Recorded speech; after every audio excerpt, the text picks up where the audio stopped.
বাদশাহ জাহাঙ্গীর ভিতরে ঢুকেই বুড়িমাকে লক্ষ্য করে বলছেন, বুড়িমা লাইটটা বন্ধ করে ফেলুন।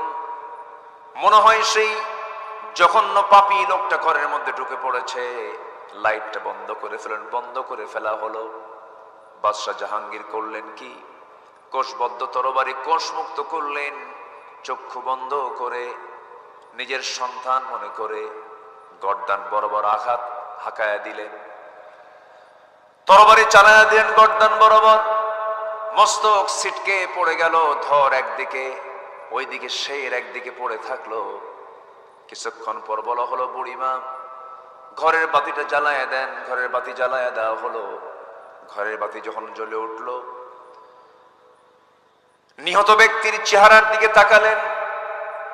যখন তাকিয়ে দেখলেন না নিজের সন্তান নয়, আস্তে করে বসে আলহামদুলিল্লাহ বলে ফেললেন। বলার পরে বলছেন, বুড়িমা আপনি আমাকে এক গ্লাস পানি দিন। পানি দেওয়া হলো, তিনি পানি পান করলেন। পানি পান করার সঙ্গে সঙ্গে পানি পান করার পর পরে তিনি বলে ফেলেন, বুড়িমা গতকালকে আপনি আমার কাছে গিয়ে অভিযোগ দিয়েছেন, সেই সময় থেকে নিয়ে এখন পর্যন্ত আমার পেটে একটা লোকমাও খাবার যায় নাই। চুল পরিমাণ পানি পান